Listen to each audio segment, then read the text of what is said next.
pernah Mas Yudi diusir gitu, kayak nggak usah ke rumahku lagi gitu? Kalau secara frontal sih nggak pernah ya, tapi secara halus biasanya. Kemudian ada juga yang lewat WA itu marah-marah karena memang saya tanyakan kabarnya aja udah marah-marah. Itu juga sering terjadi. Kadang apa yang kita niatkan baik itu belum tentu diterima dengan baik juga Iya, ya. betul. Gak apa-apa, itu memang tantangannya. Ini loh, komunitas ini benar-benar pahlawan ya dokter ya, yang Iya, membantu dokter-dokter ini untuk supaya menjaga teman-teman ODIF ya. Biasanya kalau dia punya dukungan yang bagus dari keluarga, orang-orang sekitar, teman sebaya, kepatuhannya juga akan lebih bagus, kualitas hidupnya juga lebih bagus. Kebanyakan seperti itu. Oke. Kuncinya ada di keterbukaan. Ya pokoknya terbuka aja, Ya, jangan dan- malu-malu gitu ya. Betul. Jadi kalau dari pendamping pun, kalau misalkan pasien ini tidak mau terbuka, itu juga kami tidak tahu.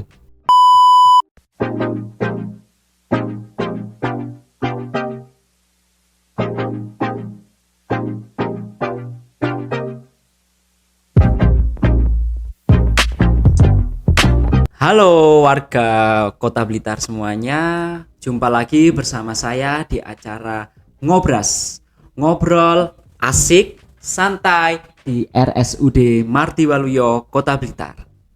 Pada kesempatan hari ini, kita akan memperingati Hari AIDS Sedunia tahun 2023. HIV/AIDS tetap menjadi salah satu tantangan kesehatan masyarakat yang paling signifikan di dunia. Diperkirakan 24.000 infeksi baru dan 26.000 kematian akibat AIDS terjadi pada tahun 2022. Infeksi HIV tidak hanya mempengaruhi kesehatan individu, tetapi juga berdampak pada lingkup keluarga dan masyarakat, sehingga dapat mempengaruhi produktivitas suatu bangsa. Menurut estimasi nasional tahun 2023, infeksi HIV diperkirakan 500.000 lebih ya orang terinfeksi HIV, sementara capaian dari penemuan kasus HIV meningkat bahkan lebih tinggi dari 10 tahun terakhir, yaitu sekitar 400.000 lebih. ODIF yang ditemukan sampai dengan Agustus tahun 2023, sekitar 45%-nya sudah mendapatkan pengobatan ARV, dan hanya sekitar 30% ODIF memiliki viral load tersupresi. Di Kota Blitar, penemuan kasus baru cenderung fluktuatif. Berdasarkan data dari Dinas Kesehatan Kota Blitar, pada periode Januari hingga Oktober 2023 telah ditemukan sekitar 82 infeksi baru HIV.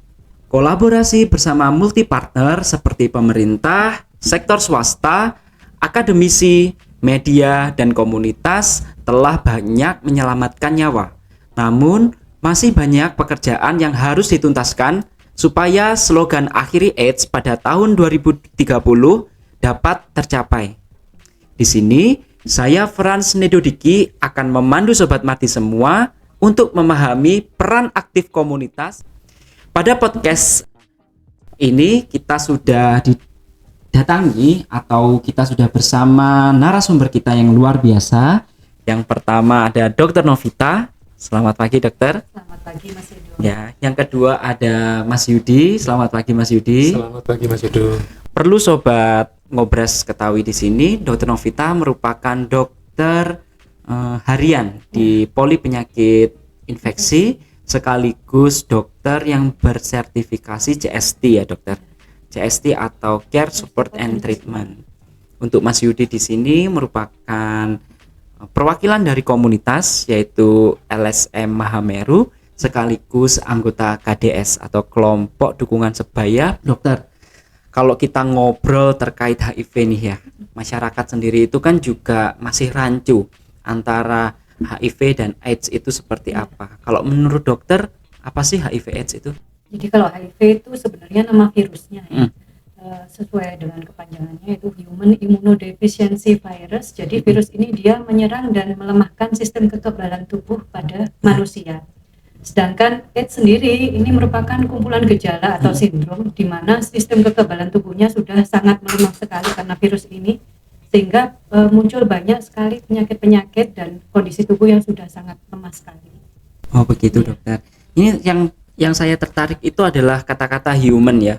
Berarti HIV ini nggak bisa ya menginfeksi hewan atau menginfeksi dari hewan ke manusia gitu ya, Dok? Ya, jadi kalau cara penularannya, kalau misalnya ada orang yang bilang karena gigitan nyamuk bisa nular, misalnya tetanggaku ada yang kena HIV, terus aku takut nanti ada yang gigit darah di tetanggaku terus ke aku nulari, enggak bisa seperti itu. Jadi antar manusia. Antar penularan. manusia ya, berarti monyet, kucing, anjing, belalang itu nggak bisa ya, Dok? Iya, nggak bisa. Nggak bisa. Jadi kata kuncinya penularan HIV ini ditularkan antara manusia satu manusia lain ya.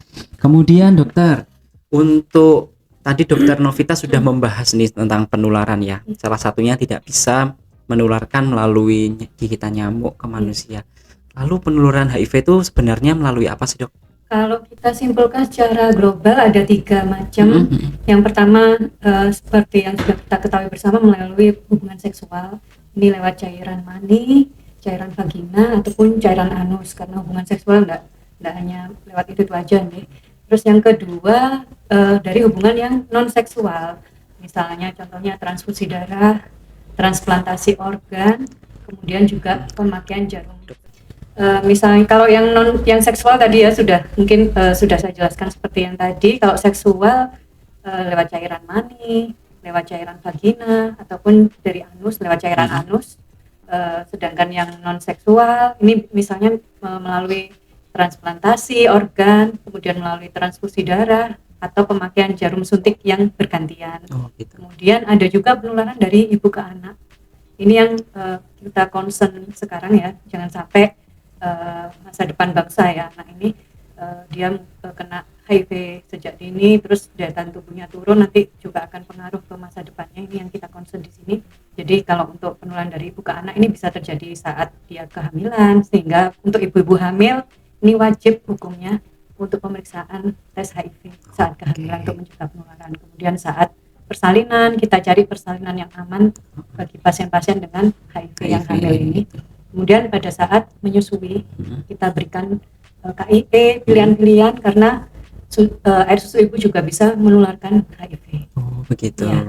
Oke. Sebelum kita berlanjut ke pertanyaan berikutnya nih, dokter kita peregangan dulu supaya nggak kaku-kaku banget gitu ya dokter ya. Oke dok. Begini dok, tadi udah dijelaskan nih ada tiga penularan melalui seksual, non seksual, kemudian ditularkan dari ibu dan ke anaknya gitu ya. Kalau di poli penyakit infeksi RSUD Mardiwaluyo sendiri, pasiennya berapa sih dok? Lalu latar belakangnya seperti apa? Banyak yang tertular dari mana gitu loh? Kalau untuk layanan HIV di Mardiwaluyo kita sudah buka sejak Agustus tahun 2016 sampai 2023 ini kita sudah menemukan 508 pasien dengan HIV. 500 berapa dokter? Sekitar 508 pasien HIV positif dilayani di poli penyakit infeksi ya. Iya. Terus latar belakangnya seperti apa dok? Untuk latar belakangnya yang menempati urutan pertama dari populasi umum. Kemudian populasi umum ini banyak sekali profesi di situ, mulai dari ibu rumah tangga, PNS juga ada, terus guru juga ada dan lain-lain ya. Kemudian kalau pelajar juga ada di situ. Kemudian kalau untuk nomor 2-nya dari TB. Dari TB. Yang paling banyak. Jadi ada kaitannya antara HIV dan TB. Bestie ya mereka iya, ini. Bestie. Kalau HIV TB itu bestie ya. Iya. Jadi ditemukannya itu dari pasien TB dulu, kemudian dites HIV gitu atau bagaimana dok? Jadi dua-duanya, ada yang lewat poli TB, dia kena penyakit TB, kemudian kita tawarkan untuk tes HIV dari situ. Kemudian ada juga pasien yang diketahui HIV terlebih dahulu, kemudian kita screening untuk TB-nya, karena TB ini merupakan salah satu infeksi oportunistik yang sering terjadi pada pasien-pasien HIV. Oke dokter, jadi paling banyak di sini malah populasi umum ya. TB, kemudian yang nomor 3 LSL atau lelaki seks lelaki. Lelaki seks lelaki. Oh memang lagi happening ya dok ya sekarang ya lagi apa namanya booming gitu ya kasus terkait LGBTQ ini ya. Oke dokter. Begini, ini yang saya tertarik ini adalah populasi umum dokter. Kalau kita itu tahu ya kalau stigma, jadi anggapan masyarakat orang yang bisa terinfeksi HIV itu adalah orang-orang yang punya background nakal ya, jadi bisa dibilang populasi khusus ya. Kenapa populasi umum ini lebih cenderung banyak ditemukan daripada populasi khusus dokter? Mungkin ini karena kita susah ya untuk memasukkan ke kelompok-kelompok populasi yang lainnya. Karena biasanya pasien-pasien ini juga tidak terbuka tentang riwayatnya, resikonya, faktor resiko yang dia miliki. Misalnya dia mengakunya ibu rumah tangga, padahal sebenarnya ada pekerjaan sampingan lainnya. Seperti kita ketahui medsos juga banyak ya. Iya. Mungkin ada pekerjaan sampingan jadi melayani yang jadi pekerja seksual juga bisa ada yang seperti itu, tapi dia tidak mau terbuka, dia bilangnya ibu rumah tangga atau pekerja swasta yang lainnya. Oh begitu. Ya, sehingga kita juga memasukkannya agak susah untuk menggolongkan lagi, kita masukkan ke populasi umum. Oh gitu. Jadi hanya penggolongan aja ya. Jadi keterbukaan pasien itu benar-benar dibutuhkan ya di sini ya, supaya tidak rancu datanya antara oh ini pasien umum, ini khusus seperti itu ya dokter. Oke. Mas Yudi, ya ini sama Mas Yudi. Ini Mas Yudi perwakilan dari LSM Mahameru. Iya. Kita tahu ya Mas Yud, kalau program penanggulangan HIV, pencegahan dan penanggulangan HIV itu ada 3 komponen ya. Temukan, obati, pertahankan ya. Untuk temukan nih ya Mas, seperti yang dikatakan dokter Novita, itu banyak sekali populasi umum dan ada juga populasi khusus seperti LSL. Menurut Mas Yudi itu bagaimana sih tantangannya untuk dalam menemukan pasien-pasien baru ini? Ya, baik. Sebelumnya saya perkenalkan dulu ya. Kalau saya dari LSM Mahameru, jadi untuk LSM Mahameru ini untuk pendampingan ODIF ya. Pendampingan ODIF. Jadi kami masuk di Kota Blitar itu di tahun 2020 ya, sampai dengan nanti Desember 2000 ini terakhir ya, berarti. Ke depan belum tahu. Ya, jadi kami bekerja sama dengan kelompok dukungan. Jadi kelompok dukungan ODIF ini kami saling bekerja sama untuk membantu teman-teman ODIF ini tuh bisa bertahan hidup dan tetap semangat, karena kita tahu kalau untuk setelah didiagnosa ini teman-teman ini juga pasti akan berat ke depannya. Begitu ya Gitu. dokter. Kalau memang awal-awal mendiagnosa itu kan klinis ya Mas ya. Jadi kalau dokter Novita itu kan membacakan hasil, itu memang kebanyakan galau gitu dok. Iya, kebanyakan seperti itu. Kan dia mungkin karena ilmu pengetahuannya atau latar belakangnya kurang paham tentang HIV itu sendiri, jadi takut bentar lagi umurku cuma segini, takutnya seperti itu, terus takut sama masyarakat nanti aku dicap seperti ini. Iya. Ya mohon maaf dok, saya kira yang membuat galau itu cuma putus cinta aja ya. Ternyata didiagnosa penyakit itu juga bisa bikin galau ya Mas Yudi ya. Iya, betul. Gimana Mas Yudi, bisa dilanjutkan lagi ceritanya? Iya, salah satunya tadi memang untuk penerimaan diri ini yang masih sulit, karena ketika didiagnosa positif pasti yang terpikirkan adalah mati gitu ya. Itu mungkin pemikiran di zaman dulu seperti itu, tetapi dengan perkembangan pengobatan yang lebih maju, tentunya ketika teman-teman didiagnosa positif, ini nanti langsung dijelaskan secara medis oleh dokter, perawat gitu. Sementara kami ini nanti lebih memberikan dukungan sosial, psikososial. Ya, jadi bagaimana proses menerima diri, kemudian bagaimana nanti memandang ke depannya akan seperti apa, tujuan ke depannya akan seperti apa, kemudian menemani atau mensupport ya ke depannya nanti, karena pengobatan ini tidak berlangsung 1-2 tahun, tetapi akan berlangsung seterusnya, dan setiap hari juga akan konsumsi. Pasti nanti akan menemukan titik fase jenuh. betul, fase bosan, kemudian mungkin juga jenuh dan sebagainya. Banyak sekali tantangan. Ini tantangannya ini memang obatnya diminum seumur hidup, tapi untuk program LSM ini yang diperlukan kan keberlanjutannya. Tapi katanya Mas Yudi tadi berakhir tahun ini ya, nanti siapa yang mendampingi pasiennya Mas? Ya, tetap kami di KDS tetap ada. Di KDS ada ya. Jadi KDS, kelompok dukungan sebaya tadi ya, Pijar Harapannya. Itu isinya siapa saja sih Mas Yud?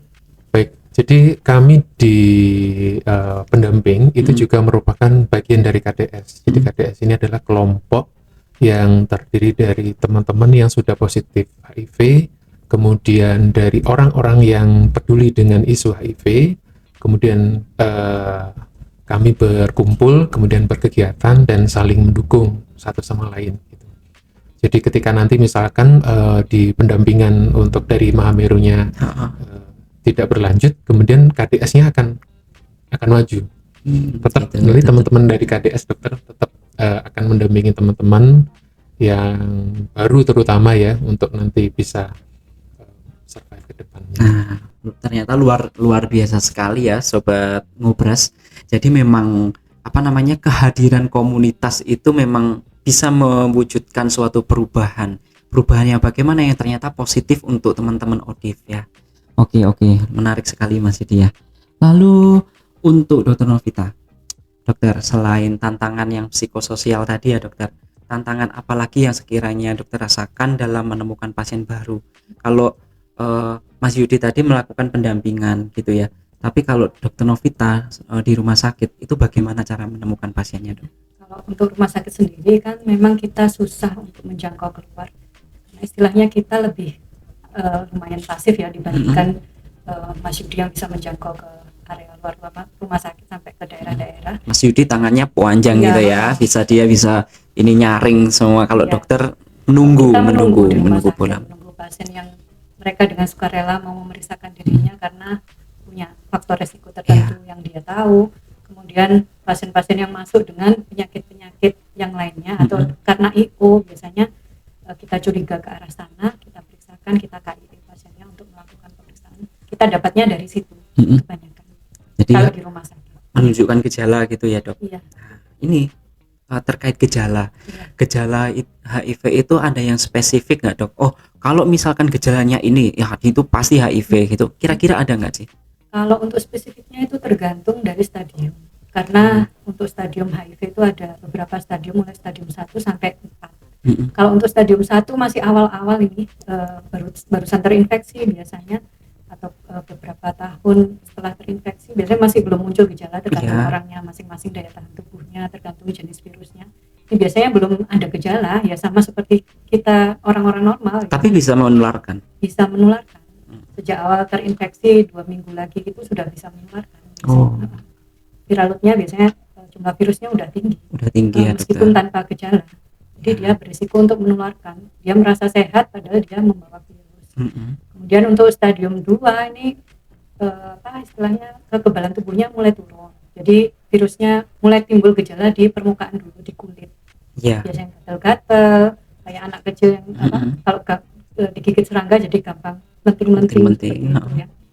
Kemudian kalau lebih lanjut lagi, daya tahan tubuhnya lebih lemah lagi, dia masuk ke lebih dalam lagi dari permukaan tubuh, di mukosa istilahnya. Di mukosa. Misalnya sariawan yang berkepanjangan tidak sembuh-sembuh, jamuran di mulut, putih-putih biasanya kelihatan demlok-demlok di dalam mulut. Terus memrengen ya di sudut mulut. Itu bahasa Inggris ya. Bahasa Inggris. Memrengen. Terus dokter? Kemudian bisa juga IO-nya mulai muncul stadium 3, misalnya TB paru ini yang paling sering sekali Pestinya HIV ya. Karena di Indonesia tempatnya kumannya itu kumannya tropikal, soalnya di negara tropis ya kita ya. Yang paling sering itu. Kemudian kalau sudah stadium 4 ini biasanya dia udah mulai mencari pertolongan rumah sakit, datang ke UGD biasanya. Kondisinya udah kurus, istilahnya wasting syndrome ya.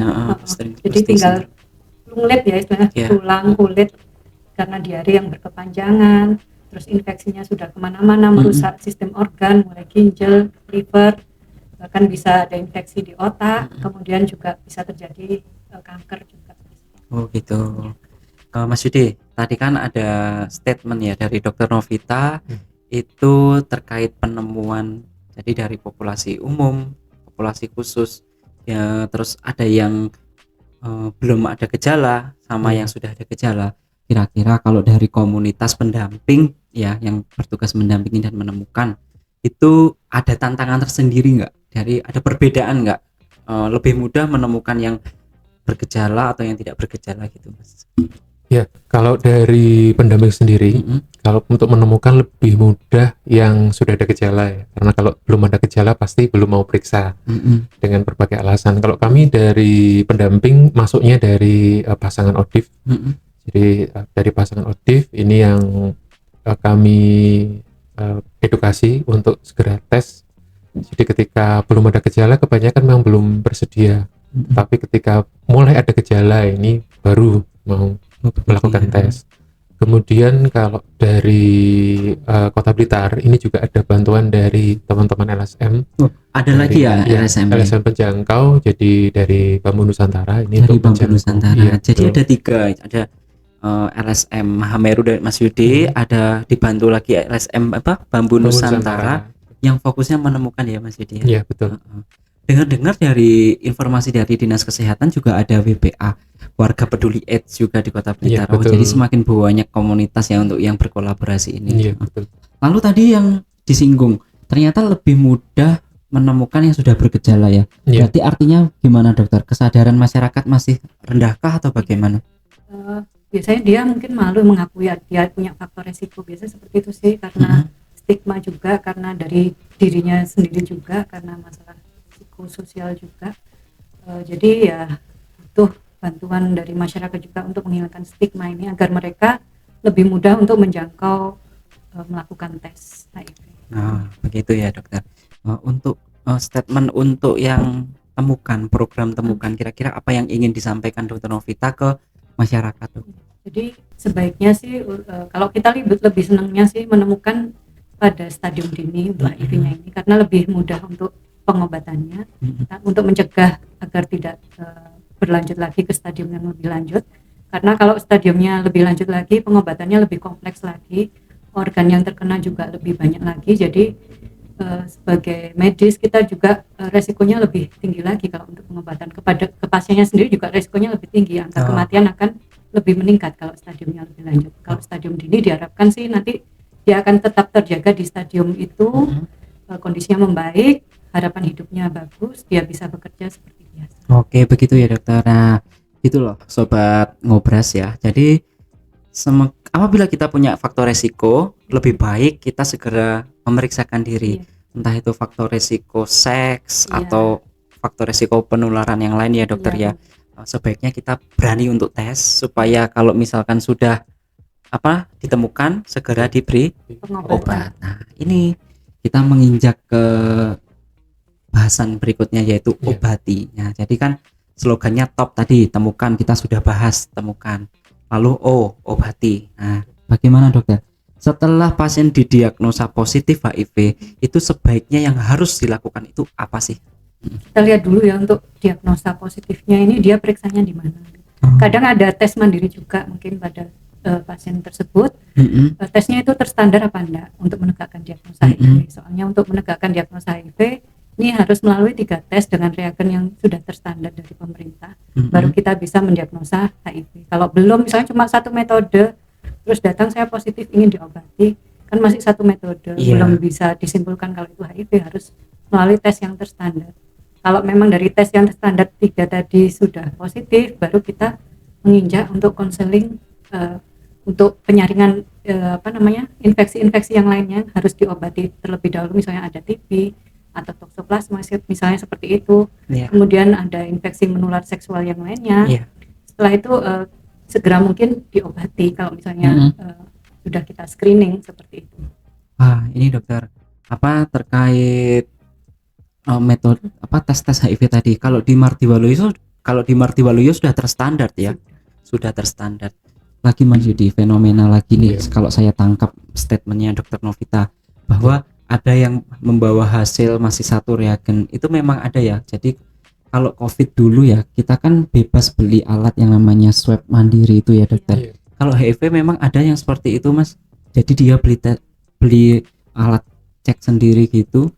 Ada, kemarin dari dampingan saya itu juga ada, karena dia belum percaya, kemudian dia mengulang itu. Kemudian setahu saya memang dari Bambu Nusantara itu juga ada yang namanya CPS, jadi dia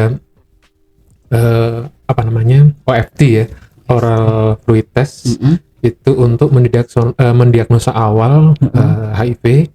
Biasanya dikhususkan untuk mereka-mereka yang tidak punya waktu pelayanan ya, atau mungkin baginya bekerja. Jadi untuk diagnosa awal digunakan OFT itu. Tetapi Seperti jika apa Mas OFT itu? nanti diusapkan di lapisan mukosa mulut. Oh gitu. Kalau tiga metode tadi menggunakan apa dokter? Menggunakan darah. Menggunakan darah. Iya. Tapi kalau sekarang OFT bisa seperti gosokkan gitu ya, digusi gitu. Iya, itu hanya deteksi dini. Ya, tapi ya betul tadi Lanjutannya, untuk info dari Dr. Novita tadi juga betul. Jadi ketika teman-teman sudah ditemukan positif di OFT-nya, itu harus dirujuk ke puskesmas atau rumah sakit untuk memastikan gitu dengan 3 metode tadi. Oh begitu. Jadi lebih canggih ya. Jadi Iya, untuk deteksi apa istilahnya deteksi awal. screening. Screening awal, iya, screening. betul. Jadi Screening kalau awal. untuk screening bisa menggunakan OFT itu. Iya, Tapi kalau betul. positif tetap harus ke Iya. fasilitas Betul. kesehatan. Betul. Oke.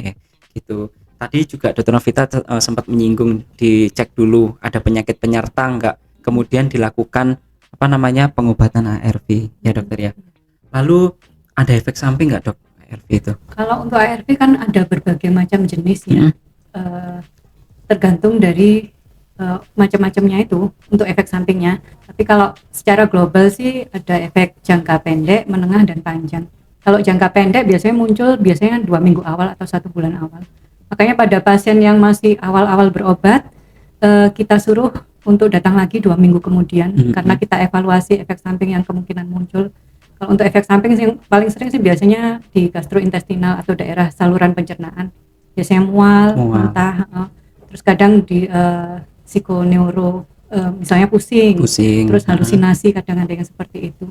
Terus ada juga gangguan yang lainnya, mungkin alergi. Kalau alergi ini tiap orang beda-beda ya, karena termasuk reaksi hipersensitivitas. Jadi ada yang alergi ini, yang satunya enggak mesti. Jadi harus kita awasi. Masing-masing pasien berbeda efek samping gitu ya. Kalau ARV ini apa bisa disebut dengan apa obat yang bisa menghilangkan virus di dalam tubuhnya dokter? Iya, ARV tadi singkatan dari antiretroviral virus ya, virusnya jenis antiretroviral. Jadi dia bisa menekan untuk apa perkembangbiakan dari virus itu. Kalau menghilangkan sama sekali dokter? Kalau menghilangkan sama sekali sampai saat ini kita belum mendapatkan obatnya, mungkin masih perlu penelitian yang lebih berkelanjutan. Kalau untuk virus memang agak susah, sama seperti COVID kemarin kan, untuk obatnya sendiri juga agak susah. Namanya virus memang susah ya dokter. Jadi ARV ini fungsinya supaya virusnya itu nggak beranak pinak gitu ya Mas Yudi ya. Oh begitu.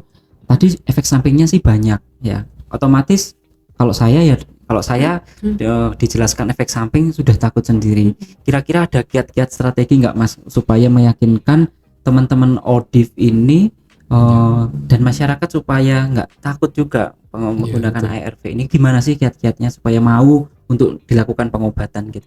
Iya, kalau kami ketika ditemukan, kemudian kami diminta untuk memperkuat penerimaan ya, itu pasti kami informasikan tentang efek samping pengobatan, karena kalau itu tidak kami sampaikan, nanti biasanya pasien kaget, kemudian nanti akan putus pengobatan. Banyak yang pasien tidak pengobatan gara-gara efek samping dari obat. Apa aja Mas, kalau yang sesuai dampingannya Mas Yudi, yang menyebabkan gejala apa yang menyebabkan pasien ini putus berobat?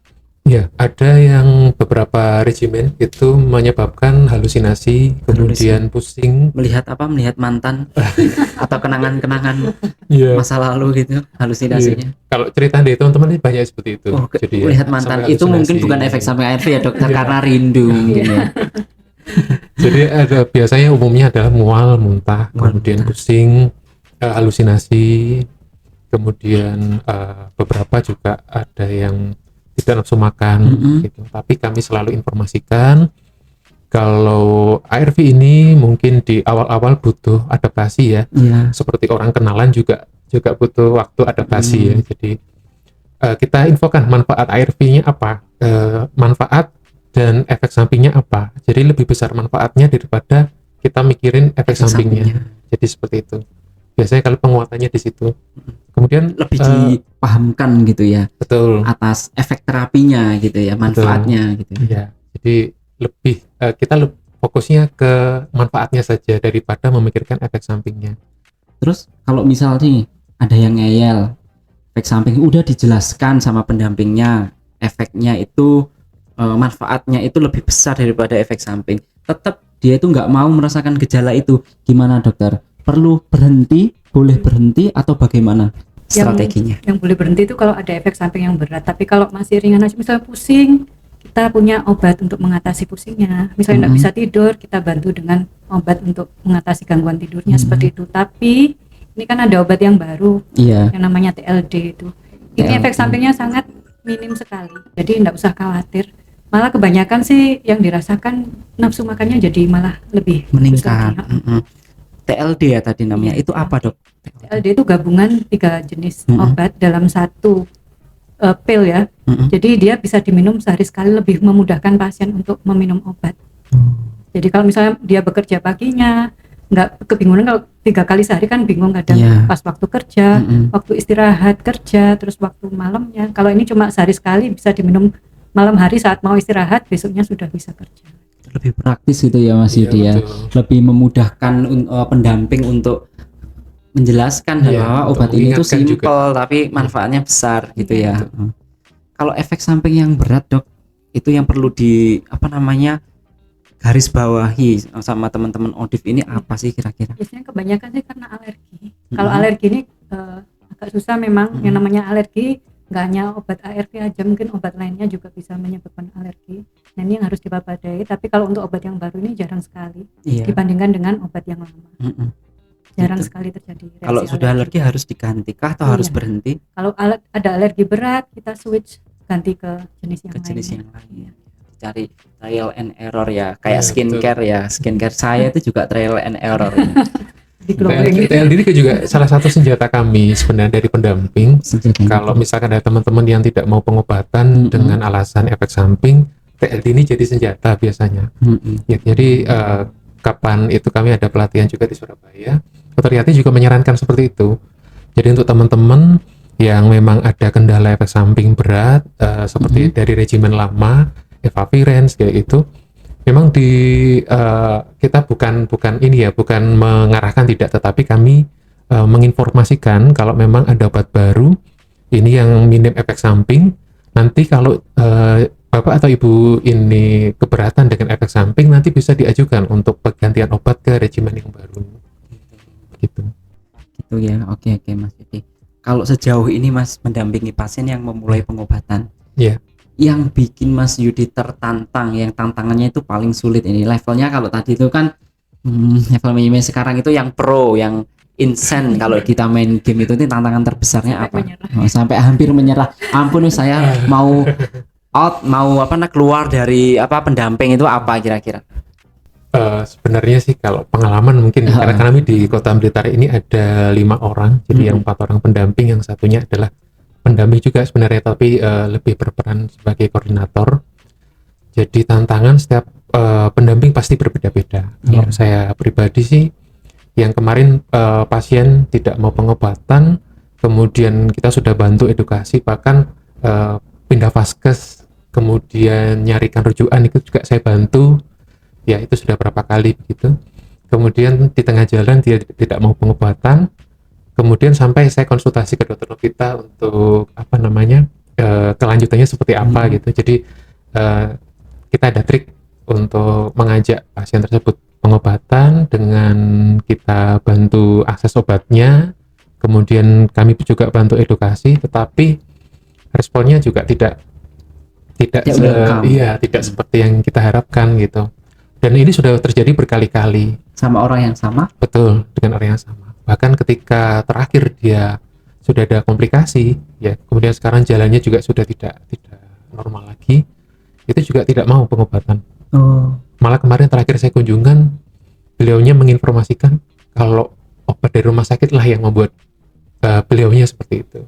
Jadi sudah nggak percaya lagi ya sama Iya, ini. betul. Sebenarnya terus akhirnya gimana itu Mas? Ya akhirnya sementara ini saya pantau saja kondisi kesehatannya. Tetap dipantau ya tapi Betul, ya. tetap dipantau. Jadi walaupun terkadang kalau beberapa orang tidak berkenan untuk dikunjungi ketika tidak pengobatan, biasanya kita hanya WA nanya Pernah Mas Yudi diusir gitu, kayak nggak usah ke rumahku lagi gitu. Kalau secara frontal sih nggak pernah ya, tapi secara halus biasanya.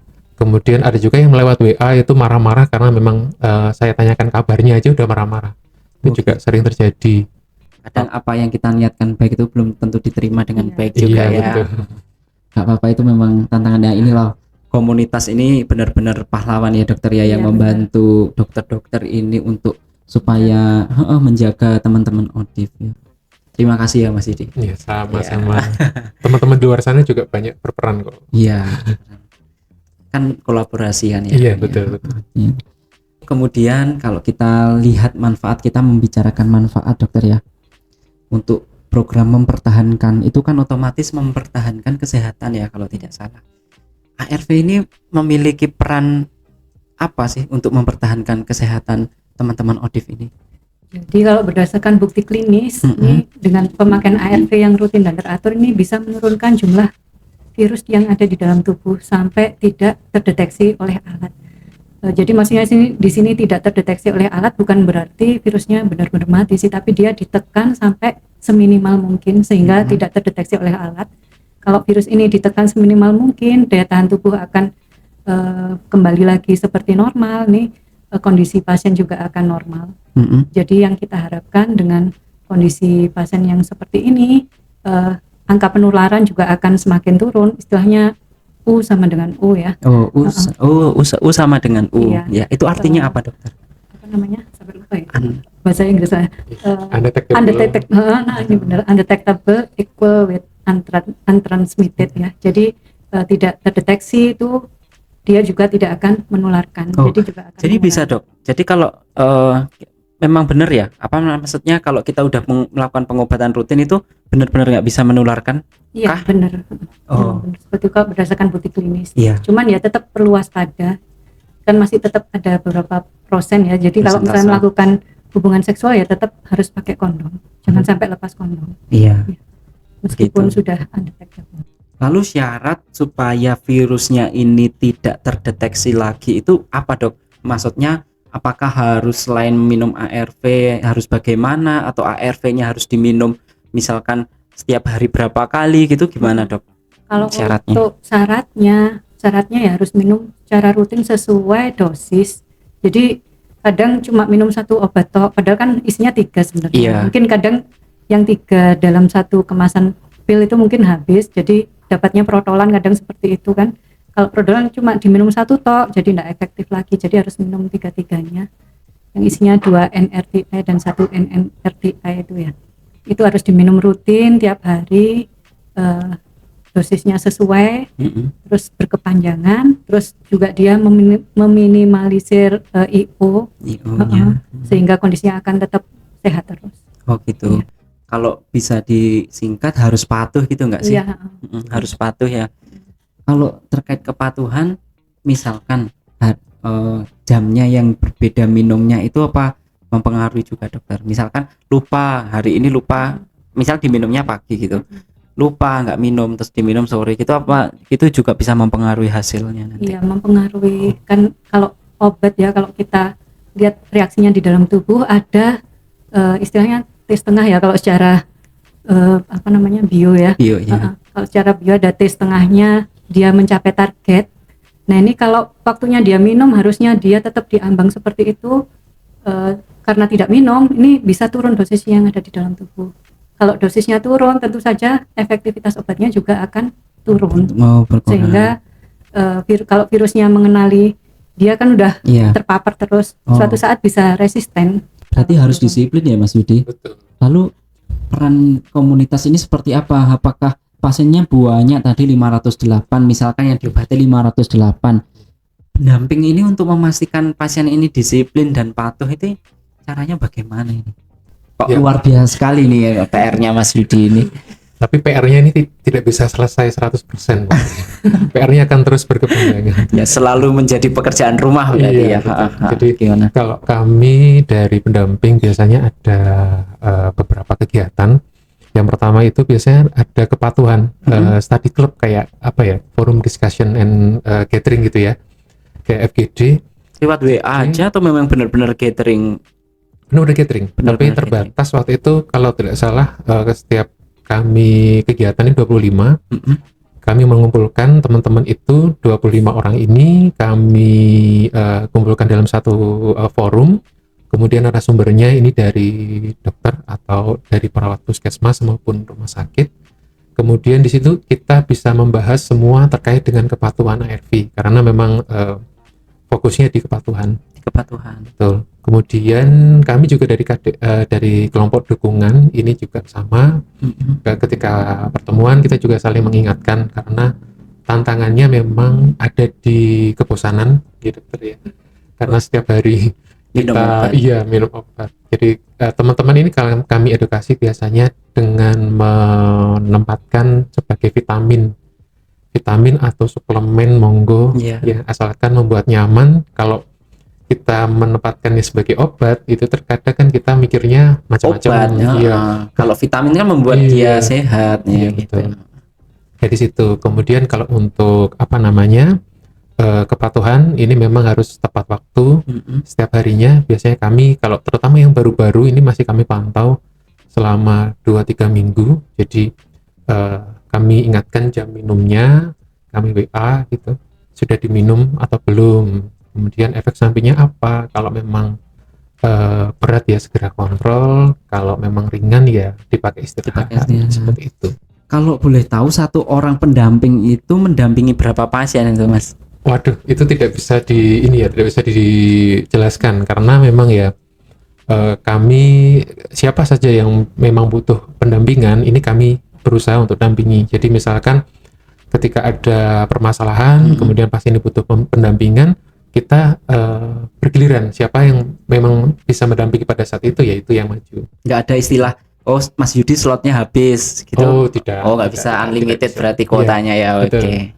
Jadi apalagi sekarang ada berapa pendamping sih Mas? Ada 5. Ada 5 ya. Betul. Tapi yang satu berfungsi lebih berfungsi sebagai koordinator. Jadi ibaratnya sesepuhnya kami ya. Jadi kalau kami pendampingan ya dibagi. Jadi yang ini di wilayah mana atau ini mendampingi yang sedang ada permasalahan apa seperti itu. Ya. Tapi memang kecenderungan pasien-pasien ini itu lebih manut ketika didampingi oleh sebaya ya, maksudnya sesamanya. Ya kasarannya saya sendiri ya pengalaman sebagai perawat ya. Saya punya anggota keluarga yang sakit, taruhkanlah hipertensi, tekanan darah tinggi. Obatnya minuman gitu nggak mau. Alasannya apa? Lah awakmu ora ngrasakne, rasane. Nah itu. Kalau Dr. Novita mungkin pengalaman seperti itu, Dok. Iya, lebih banyak sih mereka lebih enak ngobrol ya antar sesama. Karena yang merasakan juga kan dia pernah merasakan, jadi lebih percaya. Jadi nggak punya alasan gitu ya. Saya ngombe obat aku lah. Sama kalau sebaya kan ya sama-sama minum obat ya. Biasanya ya seperti itu. Kalau misalkan ada teman-teman baru masih bingung dan sebagainya, kami kenalkan ke teman-teman komunitas yang memang mungkin permasalahannya hampir sama. Misalkan permasalahan dengan memikirkan anaknya yang takut tertular, atau mungkin anaknya masih bayi ya, kemudian ada ketakutan apa, itu biasanya kami memperkenalkan dengan teman-teman yang memang memiliki pengalaman yang sama. Jadi lebih nyambung begitu ceritanya. Ada nggak dokter kira-kira yang pengalamannya itu ditemukan stadiumnya sudah jelek, terus akhirnya diberikan ARV sampai saat ini survive, hidup, sehat, ada nggak dokter? Ada. Banyakkah dokter? Banyak ya dokter. Bahwa memang ARV ini memang fungsinya, memang manfaatnya itu memang luar biasa ya. Dan ditambah dengan dukungan dari komunitas itu semakin menambah efek manfaatnya ya. Biasanya kalau dia punya dukungan yang bagus dari keluarga, orang-orang sekitar, teman sebaya, kepatuhannya juga akan lebih bagus, kualitas hidupnya juga lebih bagus. Kebanyakan seperti itu. Oke. Kuncinya ada di keterbukaan. Ya, pokoknya terbuka aja, jangan malu-malu gitu ya. Betul. Jadi kalau dari pendamping pun, kalau misalkan pasien ini tidak mau terbuka, itu juga kami tidak tahu. Jadi kami selalu beritahukan ke teman-teman, misalkan ada kendala apapun, itu misalkan terkait medis, otomatis nanti kami mengarahkan untuk ke rumah sakit atau puskesmas. Tetapi kalau itu kendala yang non medis, nanti biasanya kami ke teman-teman komunitas ya. Mungkin nanti bisa berbagi pengalaman, kemudian bisa saling memotivasi. Jadi intinya keterbukaan. Ya. begini, kalau saya simpulkan ya, kalau boleh menyimpulkan, padahal ini kita masih belum selesai ya podcastnya, ini masih panjang, bahwa menurut tadi bahasan tadi kita itu harus menemukan HIV sedini mungkin, Iya. kemudian mengobati atau memberikan ARV sedini mungkin ya dokter ya, supaya penekanan kasus kematian ini juga bisa ditekan seminimal mungkin gitu ya dokter. Nah, ini terkait program selanjutnya yaitu pertahankan ya. Bagaimana mempertahankan ini untuk mendeteksi jumlah virusnya, itu caranya itu bagaimana dokter? Nah, ini kita punya keterbatasan juga. Ini di Mardi belum bisa melakukan pemeriksaan seperti itu. Jadi kita kirim ke unit yang bisa melakukan pemeriksaan, namanya viral load. Jadi viral load itu mengukur jumlah virus yang ada di dalam tubuh. Jadi ini untuk mengetahui jumlah efektivitas dari obatnya, ada masalah di manakah.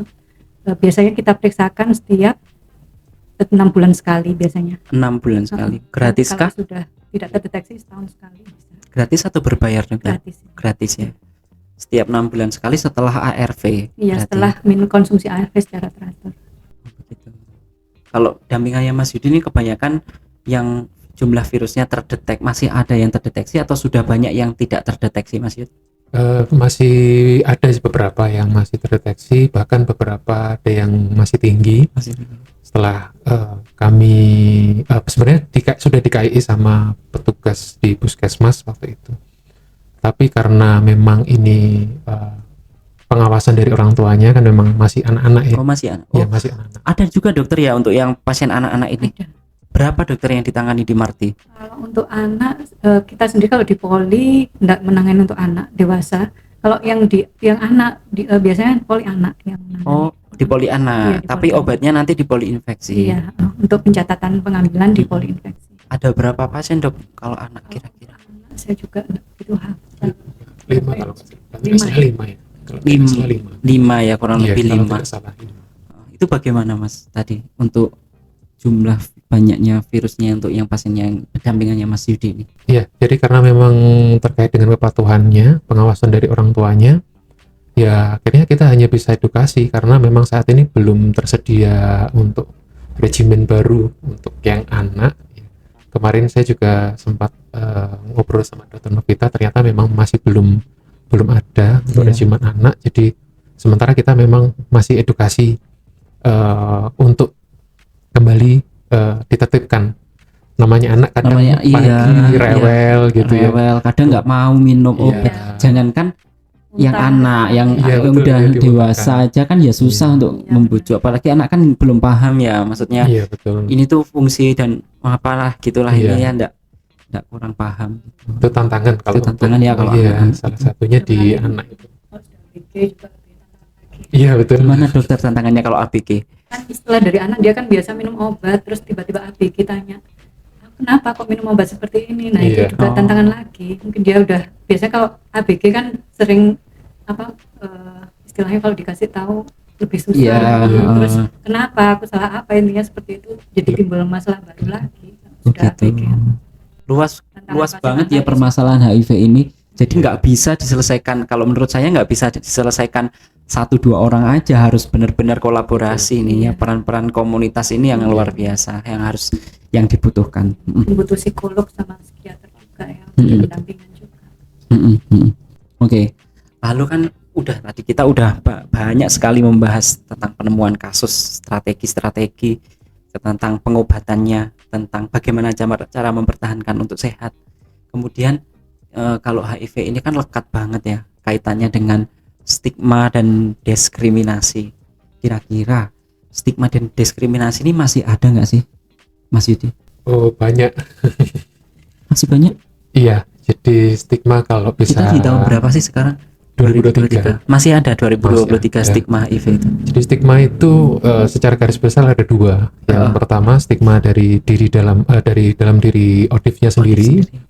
Yang kedua memang dari faktor luar, dari stigma dari luar.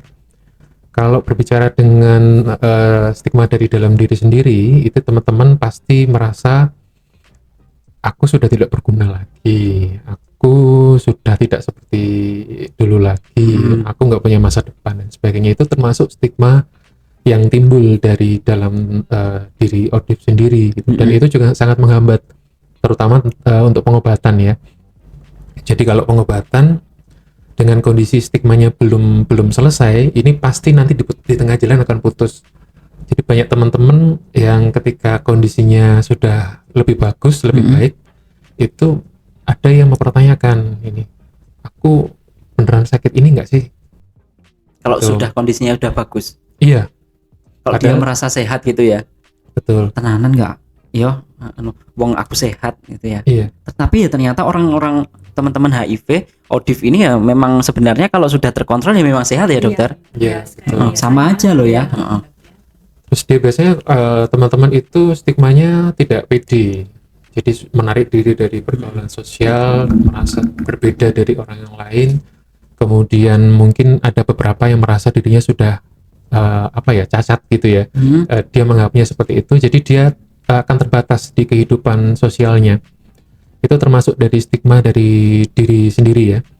Sementara kalau stigma dari luar ini bisa datang dari keluarga, bisa datang dari lingkungan. Atau orang terdekat. Iya, dari keluarga juga ada.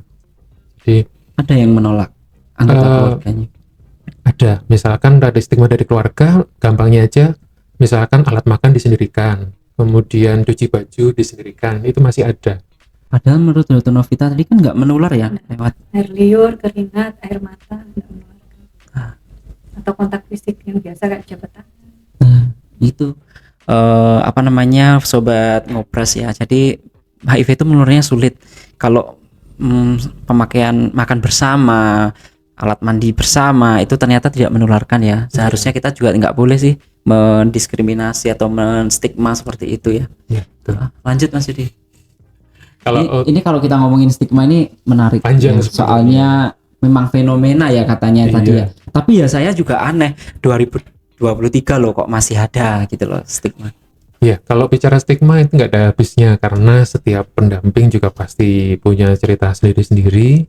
Kalau saya kemarin yang di salah satu daerah kemarin, bapaknya ini seharusnya mendapatkan pengobatan, tetapi Bapaknya ini Iya, maksudnya pasiennya ODIF-nya ini. iya, Hah? betul. ODIF-nya ini adalah seorang bapak-bapak, kemudian harusnya pengobatan, tapi ini tidak segera datang ke layanan. Akhirnya kami ditugaskan untuk kunjungan rumah. Setelah kami edukasi, ternyata alasan utamanya adalah anaknya ini tidak mau ngantar ke rumah sakit, tidak mau mendampingi, istilahnya seperti itu. Kemudian alat mandi, alat makan, kemudian cuci bajunya juga disendirikan gitu. Akhirnya beberapa kali kita kunjungi tidak ada hasil dan juga kebetulan tidak ketemu dengan anaknya. Akhirnya kami putuskan untuk datang di malam hari dengan harapan anaknya sudah pulang kerja, kita bisa ketemu ya. Ternyata betul, ketika kami datang ada anaknya, secara ekonomi mampu sebenarnya. Jadi secara ekonomi mampu, tetapi secara kemauan memang tidak serius gitu ya, sepertinya dengan pengobatannya bapaknya. Jadi bisa kami lihat dari Cara berbicara. iya betul, dari kami ngobrol dengan si anak ini, memang akhirnya merembet ke masalah pribadi karena memang si anak ini punya sesuatu hal yang belum selesai dengan bapaknya. Akhirnya akibatnya adalah dia tidak mau mengobatkan bapaknya ini. Padahal bapaknya mau berobat. Iya mau. Gitu. Jadi kalau misalkan anaknya mengizinkan, kemudian bapaknya ini tidak ada yang mengantar atau tidak ada yang mendampingi, minimal kalau kami masih bisa bantu ya mendampingi. Tetapi kalau dari anaknya memang tidak diizinkan, kalau dari kami alasannya memang pertama dia ragu-ragu dengan hasil itu. Kalaupun hasil itu betul, dia merasa malu kalau sampai status bapaknya ini diketahui oleh karena orang anaknya sekitar. juga takut di stigma masyarakat. Iya. Betul. Dia menstigma bapaknya karena takut- dia takut di stigma masyarakat. Iya, betul. Rentetan gerbong kereta api patas ya. Iya. Tapi sebenarnya sudah kami edukasi kalau misalkan pengobatan dengan kondisi bapaknya masih lumayan bagus, sebenarnya masih bisa istilahnya diselamatkan gitu ya, dengan kondisinya seperti itu. Tetapi karena memang kami mencoba untuk mengajak anaknya ini untuk mengantarkan bapaknya atau mengizinkan lah bapaknya diobati, tapi tidak mengizinkan, ya akhirnya pasien tersebut meninggal beberapa bulan kemudian. Karena itu ya Iya. stigma lah. Ini dokter, ini yang perlu masyarakat ketahui juga. Tadi Mas Yudi sudah bercerita ya terkait stigma diskriminasi, pengalaman realnya di dunia nyata ya. Lalu stigma diskriminasi ini sebenarnya bisa mempengaruhi kesehatan ODIF nggak sih? Ya, bisa, karena kalau sudah ada stigma dari diri sendiri, stigma dari masyarakat, tentu dia akan membatasi dirinya untuk menjangkau tes HIV, untuk menjangkau pengobatan. Tentu saja juga akan bermasalah bagi kesehatannya kalau tidak diketahui secara dini, tiba-tiba sudah datang pada stadium lanjut, angka kematiannya akan lebih tinggi, pengobatannya tidak teratur, ini juga virusnya akan berkembang terus, kondisinya juga semakin turun, angka kematiannya juga akan meningkat. Yang kita cegah kan istilahnya zero kematian karena AIDS kan, yang kita harapkan seperti itu. Jadi jangan sampai ada pasien yang terinfeksi HIV yang meninggal, sampai meninggal kita temukan sedikit. Ya tapi ya benar-benar juga ya yang dikatakan Dr. Novita, semakin banyak stigma dari masyarakat, otomatis orang-orang itu juga ya nggak mau tes. Otomatis kalau dia nggak mau tes, kalau dia benar-benar terinfeksi HIV, dia akan ditemukan di stadium lanjut, sulit pengobatannya. Jadi kayak lingkaran setan gitu ya dokter. Selesai nanti betul. akhirnya. Jadi masalah stigma diskriminasi ini ya juga memang luar biasa, bertentangan banget sama apa yang diupayakan komunitas ini ya. Lalu upaya apa Mas yang bisa dilakukan? Kalau dari kami stigma, kalau dari masyarakat pasti kami edukasi, seperti tadi anaknya itu juga kami usahakan untuk edukasi. Kemudian pernah ada kejadian juga ada penolakan terhadap anak yang mau sekolah, itu juga kami bisa bentar Mas, jadi penolakan anak-anak yang mau sekolah, jadi yang ditolak itu anak-anak. Jadi si anak itu terinfeksi HIV gitu? Iya. Oh ya, terus tapi akhirnya ya dari komunitas pendamping juga kami berusaha untuk memberikan edukasi kepada masyarakat, kepada lingkungan sekitar, supaya si anak ini bisa mendapatkan haknya untuk mendapatkan pendidikan. Jadi yang bisa kami lakukan dari pendamping seperti itu. Sementara kalau dari sisi ODIF-nya sendiri, kami selalu mengedukasi teman-teman untuk selalu menjaga kesehatan. Kalau teman-teman menjaga kesehatan dengan rutin patuh dengan ARV-nya, rutin pengobatannya, kemudian menjaga aktivitas seksualnya secara aman, teman-teman akan sehat dan akan lebih percaya diri dengan menghadapi apapun. Ketika teman-teman orang sehat, juga nggak tahu ya, oh dia itu sakit, itu tujuannya di situ. Jadi kalau saya bilang ke teman-teman, bagaimana kalian ingin melawan stigma itu kalau kondisi kalian sendiri itu tidak sehat. Jadi modal utamanya kan sehat gitu ya. Kalau sehat tentunya pertama bisa beraktivitas normal, kemudian kedua juga tidak akan ada kekhawatiran dari lingkungan sekitar yang bisa menimbulkan stigma. Jadi kalau dia sehat, ya orang nggak akan takut. Sama lah kalau kayak kita flu otomatis orang sekitar takut ketular. Tapi kalau kita sehat, otomatis orang sekitar ada juga pembatasan gitu betul, ya. Tidak ada ketakutan. Berarti ya benar slogan ngobras ya, ngobrol santai sama Marty itu ya. Jadi ngobras itu kan selamat sehat. Jadi kalau kita sehat pasti kita selamat, maksudnya gitu ya. Oke. Boleh saya membacakan pertanyaan dari luar mungkin? Ya, oke. Saya ambil dulu. Jadi ini kita juga menampung berbagai pertanyaan dari salah satunya dari masyarakat juga. Sebentar. Ini dari orang yang tidak mau disebutkan namanya, ya. Jadi gini, stigma yang bagaimana yang masih dirasakan ODIF dan berpengaruh pada kepatuhan ARV. Ya, mungkin dari Mas Yudi dulu. Ya, stigma yang ada di masyarakat tentunya akan mempengaruhi teman-teman terhadap kepatuhan ya. Jadi ketika teman-teman mengambil obat ke rumah sakit atau puskesmas, itu pasti ada ketakutan ketemu dengan tetangganya atau ketemu dengan orang yang dia kenal di rumah sakit ya. Di rumah sakit maupun di puskesmas. Jadi itu ketakutan dari teman-teman itu yang sangat mempengaruhi kepatuhan. Jadi kadang ketika ketika ketemu tetangganya dia balik kanan pulang dulu, ngambil obatnya besok, otomatis ada jeda, dia tidak minum obat dan sebagainya ya. Kalau kami menyarankan, Kalau saya punya apa strategi solusi Mas kalau ketemu keluarga. Rumah sakit contohnya Mardiwalo itu kan luas ya kalau rumah sakit. Kalau ketemunya di sisi utara ya jangan pulang. Dia lari aja ke sisi selatan dulu kayak gitu Iya, kan. Jangan iya. pulang intinya. Kalau pulang nanti males kembali ke rumah sakit nggak Iya, ambil obat nanti iya. ya. Terus Mas Yudi lanjut. Ya, jadi seperti itu. Jadi kalau kami biasanya kalau ada ketakutan ketemu dengan orang yang dikenal, kami biasanya menyarankan untuk berpindah ke layanan yang memang tidak Jauh berada di dari- wilayahnya. Walaupun bukan jauh ya, tapi masih dekat, tapi jauh dari tetangganya misalkan. Misalkan di wilayah A, kami sarankan dia di puskesmas B, kayak gitu. Ada memang nggak semua sih, nggak banyak, cuma ada memang. Padahal orang itu kalau ke rumah sakit ya dokter itu nggak hanya tujuannya periksa atau ambil obat ya, bisa aja check up. Kalau ketemu lu ngapain? Check up. Iya kan ya. Itu masyarakatnya harus di ini paradigma sehat sakitnya. Iya, Nggak semua orang sakit itu datang ke rumah sakit. Tidak semua orang sehat itu juga nggak datang ke rumah sakit. iya. Ada yang ke rumah sakit untuk perawatan wajah. Nah, Itu kami bisa edukasi biasanya, "Alah, aku periksa untuk lambung, atau misalkan aku lagi ada kambuh ini, lambung atau apa gitu kan, bisa jadikan alasan sebenarnya, asalkan teman-teman ini tadi ya, sehat. Kalau orang sehat paling ketika ditanya kamu ke rumah sakit ngapain, periksakan ini, misalkan kesehatan jantung atau apa, orang lain percaya karena dia sehat gitu. kita pesan gini aja, "Kak, ngapain kamu ke rumah sakit? Facial di rumah sakit." Iya dokter ya, kan polikulit ada. Ya, gimana kalau untuk dokter Novita? Kira-kira stigma yang bagaimana yang bisa mempengaruhi pengobatan ARV itu? Ya, seperti yang sudah disebutkan Mas Yudi tadi, antara lain yaitu tadi takut kalau ketemu kenalannya saat pengambilan obat atau mau saat tes. Kalau di rumah sakit sendiri kadang dari nakesnya itu sendiri stigmanya gitu. Tapi sekarang udah berkurang sih, nggak kayak dulu karena setelah pandemi COVID ini kemarin.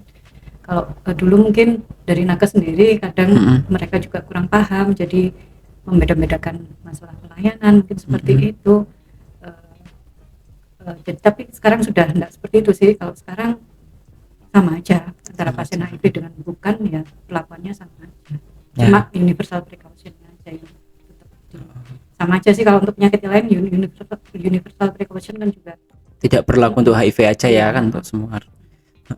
Memang masih kalau tenaga kesehatan juga masih perlu ya dokter ya untuk diedukasi lagi bagaimana penularan, bagaimana cara memperlakukan gitu. dan jangan ember. Oh jangan ember Oh, ya. iya itu kuncinya itu. Nggak boleh ember kalau Iya, sudah kuncinya ini. di situ. Bisik-bisik.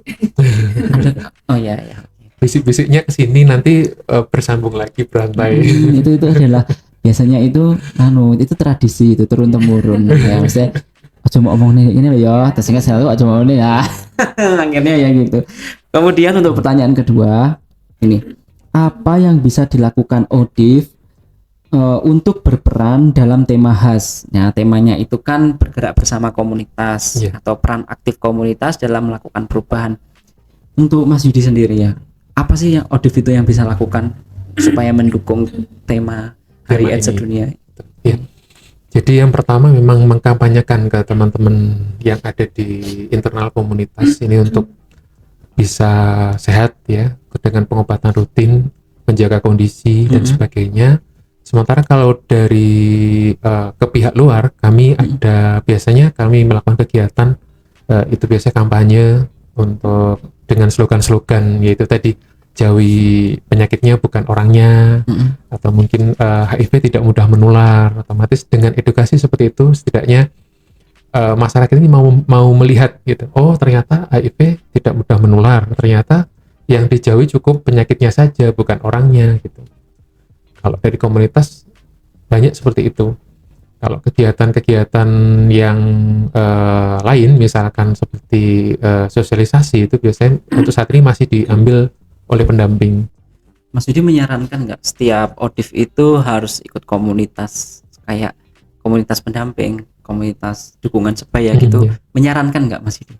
Iya, setiap teman-teman itu selalu saya tawarkan, terutama yang baru-baru ya, karena mungkin lebih membutuhkan apa namanya, kan biasanya pertama itu merasa sendiri. Ya. Jadi berarti kan dia butuh temannya dari mana ya, teman dari komunitas sesamanya ini kan. Tetapi banyak teman-teman yang masih belum mau membuka diri. Jadi kalau setiap ada pasien baru atau misalkan teman-teman yang lama pun, kami selalu apa namanya, mempromosikan komunitas ini, mau bergabung atau tidak, kegiatannya seperti ini, fungsinya seperti ini, manfaatnya seperti ini. Teman-teman sudah kami edukasi, tetapi keputusannya kan tetap di individu masing-masing ya. Biasanya tuh gini Mas, kalau mungkin awal-awal malu, tapi kalau udah kenal nggak mau pulang. Iya, memang ada yang seperti itu. Ada ya. Kerasan, karena kerasan udah nyaman sama komunitasnya, terus akhirnya merasa dihargai, merasa didukung gitu ya. Kalau menurut Dr. Novita, kira-kira ODIF apa yang ODIF bisa lakukan untuk mendukung tema HAS 2023 ini? Jadi kalau menurut saya sih lebih ke arah lebih baik membuka diri, kemudian melakukan diskusi dengan orang-orang yang kompeten, masuk ke dalam grup-grup community mereka yang bisa dipercaya. Terus jangan terpengaruh media sosial, karena banyak sekali juga media sosial yang menyesatkan. Ini kadang juga mempengaruhi pengobatan, treatmentnya, karena ada juga media sosial yang anti ARV. Ini yang bahaya. Oh gitu, ternyata ada ya media sosial yang anti ARV, ada community gitu ya. Teman kami ada satu yang menjadi korban. Gitu, nggak mau ARV lagi. Akhirnya ketika dia ngedrop mau. Oh gitu, kembali ke jalan yang benar lah setidaknya.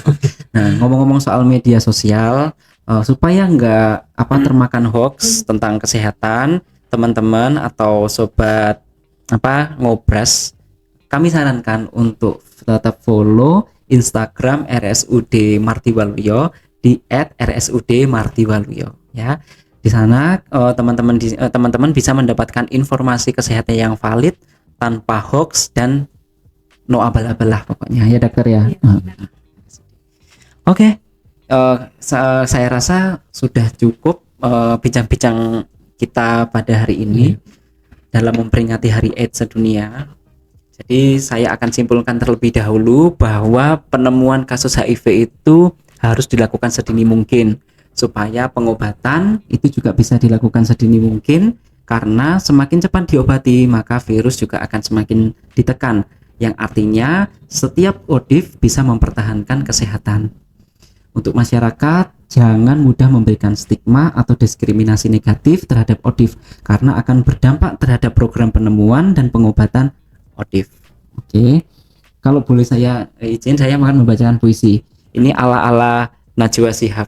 Aduh, ini Mbak Nana, mohon maaf ya, saya ini contek ya caranya closing mata Najwa. Tapi di ngobras, ngobrol asik dan santai bersama Martiwaluyo.